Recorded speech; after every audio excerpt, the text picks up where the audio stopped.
Alright guys, this week's main event is Jan Blachowicz versus Aleksandar Rakic. After losing his belt in dramatic fashion against Glover Teixeira, Jan's back.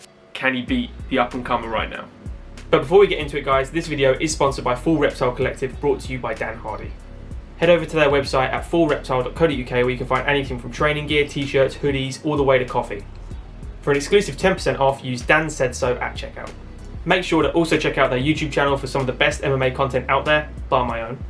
Let's get back to the video. Alright guys, we'll start with Jan Blachowicz because Jan, in his last time out, didn't look particularly himself. I think that's fair to say. I think he was so overwhelmed by Glover's ground game and was so worried about the grappling that that's all he could focus on. And as soon as it was happened, you know, the takedowns were easy breezy for Glover Teixeira. Passed his guard easy, no problem, and just smashed him to bits until obviously finished him. So obviously that's not going to be a problem here with Jan Blachowicz. You know, we've seen Aleksandar Rakic wrestle, you know, against Anthony Smith or Justin Ledette, but the level of wrestling that Jan has, and he showed it against Israel Adesanya. Granted, there's a massive size difference, but still showed it durable over the 25 minutes. Can out wrestle anybody, man. He's got heavy top game. Bottom game, Glover's exposed it. Now Glover's a different level, but the bottom game is a different level, but I don't think that's going to really play a factor into this fight against Rakic. Obviously, Jan loves his boxing. Inside that pocket, absolute mean hooks. You think the knockout over Luke Rockhold sat him down. Inside fighting is where Jan Blachowicz firefights the best.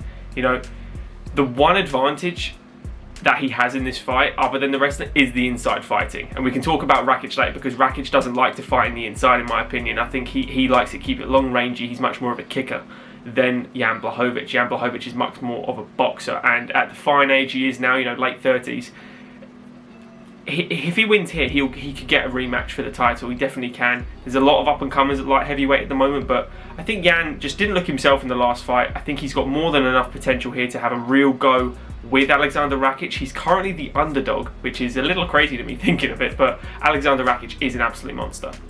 So you can think of Aleksandar Rakic here. As I said before, he's got a great leg kicking game. Does it in pretty much every fight, keeps people at a real big distance. Anthony Smith, Devin Clark, and Devin Clark obviously showcased his first finish in the UFC when he hit him with that like almost backwards spinning fist, wasn't it? Generated so much power just to sit someone like Devin Clark down. Really does generate a lot of power. Fakes the uppercut, steps in, left high kick against Jimmy Manoa, out cold. You know, the guy generates so much power and he sets it up with a lot of feints.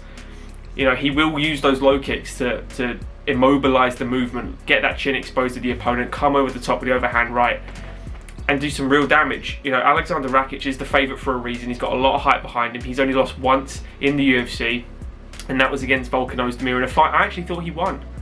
So it is a close fight, guys, but who have you got? We're going to make these videos nice and quick and snappy from now on for a little bit. Personally, I think Aleksandar Rakic has got enough, but he's got to be wary of this boxing. He cannot get in a firefight with Jan Blachowicz because Jan Blachowicz possesses so much power in that range.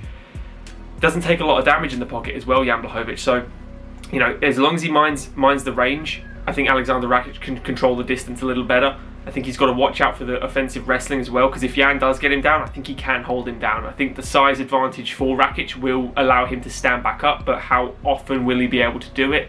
That's another question.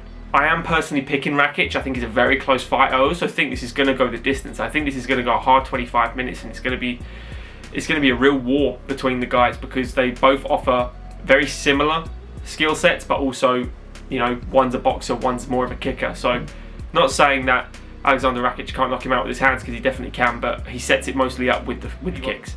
So let me know, guys, who you've got in this fight. Personally taking Rakic, but who knows, guys? It's going to be an absolute war for me. So let us know what you think.